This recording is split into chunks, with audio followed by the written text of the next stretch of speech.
Time these guys are out of power, they start talking like libertarians. They talk about small government and lower taxes and less regulations. And darn it, if that doesn't get them elected again, because that's what the American public wants. But once they get into office, they don't come through on it. Instead of smaller government, we get bigger government. These guys, they promise better education. They promise free health care to everyone. Well, there is no free lunch, and you can't get better education unless you are willing to allow competition. These guys claim to look after the little people, but they're really just in bed with big labor and with big trial lawyers and with big business and big banks.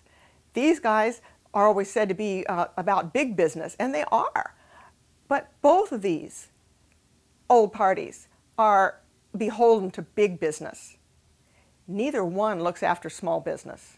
And small businesses know that everything that either of these guys does hurts them.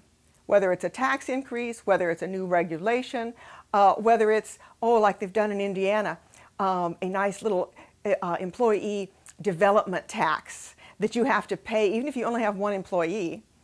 And it's a workforce development grant that goes only to union shops, but everyone has to pay for it. You know, that's what government does. And these guys are no better.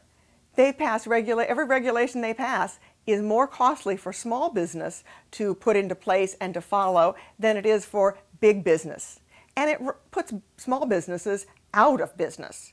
And it's the small business in our economy that generally is able to build us out of a recession.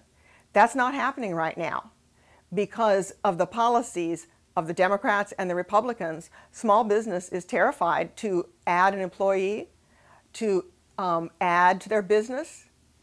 And what do we have suggested? Not less regulation, not a clear, fair tax code. Oh no, we're going to do a targeted tax cut and maybe a tax credit for buying equipment.